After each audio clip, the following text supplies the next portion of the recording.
السلام عليكم أصحاب خيمي إخايا مدنو كسر دبادة Somali Information Technology SIT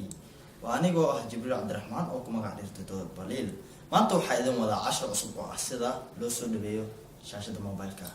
أو شو عن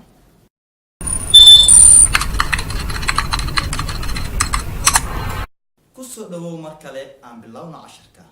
وين حتكون فانيسا setting waxaad kasii dooranaysaa accessibility waxaad kasii dooranaysaa magnification gestures meesha qoran tahay meesha ofta on u bedel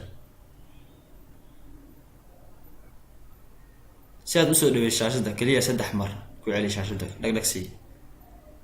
oo ujeedaa inuu soo dhawaaday si aad iskaga naqdo 3 mar waa kaya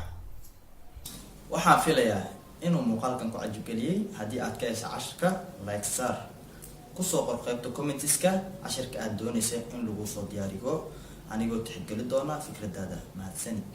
hana iloobin inaad subscribe ku samayso channelka si ay kuu soo gaarto casharo walba oo ka bax channelka mahadsanid kuul waxaan Information technology, information technology, information technology,